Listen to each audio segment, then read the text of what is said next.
I'm reading On the Pulse of Morning by Maya Angelou. She read this poem at Bill Clinton's inauguration in 1993. And my wife and I also included it in our wedding vows in 1993 and in our wedding invitations. A rock, a river, a tree. Host to species long since departed mark the mastodon, the dinosaur who left dry tokens of their sojourn here on our planet floor. Any broad alarm of their hastening doom is lost in the gloom of dust and ages. But today the rock cries out to us, clearly, forcefully.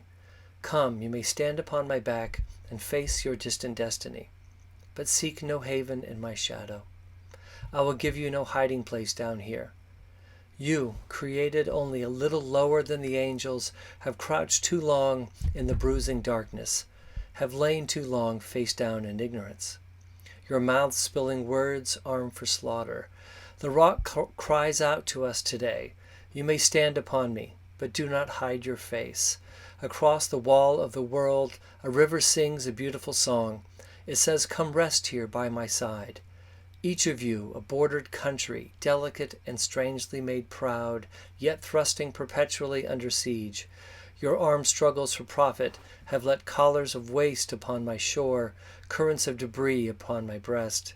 Yet today I call you to my riverside, if you will study war no more.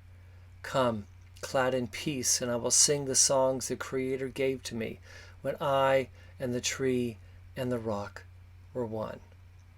Before cynicism was a bloody sear across your brow, and when you yet knew, you still knew nothing. The river sang and sings on. There is a true yearning to respond to the singing river and the wise rock.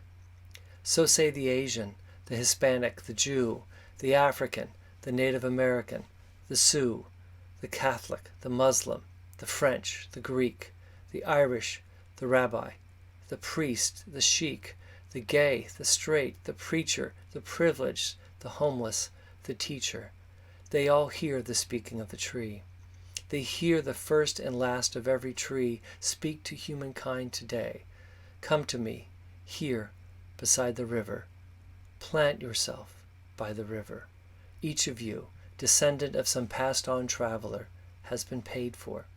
You who gave me my first name, you Pawnee, Apache, Seneca, you Cherokee Nation who rested with me, then forced on bloody feet, left me to the employment of other seekers, desperate for game, starving for gold.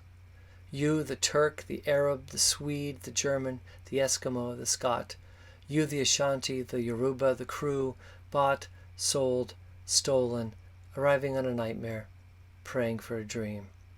Here, root yourselves beside me. I am that tree planted by the river, which will not be moved. I, the rock, I, the river, I, the tree. I am yours. Your passages have been paid. Lift up your faces. You have a piercing need for this bright morning dawning for you. History, despite its wrenching pain, cannot be unlived, but if faced with courage, need not be lived again. Lift up your eyes upon this day breaking for you. Give birth again to the dream. Women, children, men, take it into the palms of your hands. Mold it into the shape of your most private need. Sculpt it into the image of your most public self. Lift up your hearts. Each hour holds chances for new beginnings. Don't be wedded forever to fear, yoked eternally to brutishness. The horizon leans forward, offering you space to place new steps of change. Here on the pulse of this fine day, you may have the courage to look up and out and upon me, the rock, the river, the tree, your country.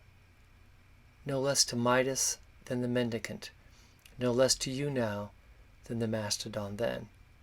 Here on the pulse of this new day, you may have the grace to look up and out and into your sister's eyes and into your brother's face, your country, and say simply, very simply, with hope, good morning.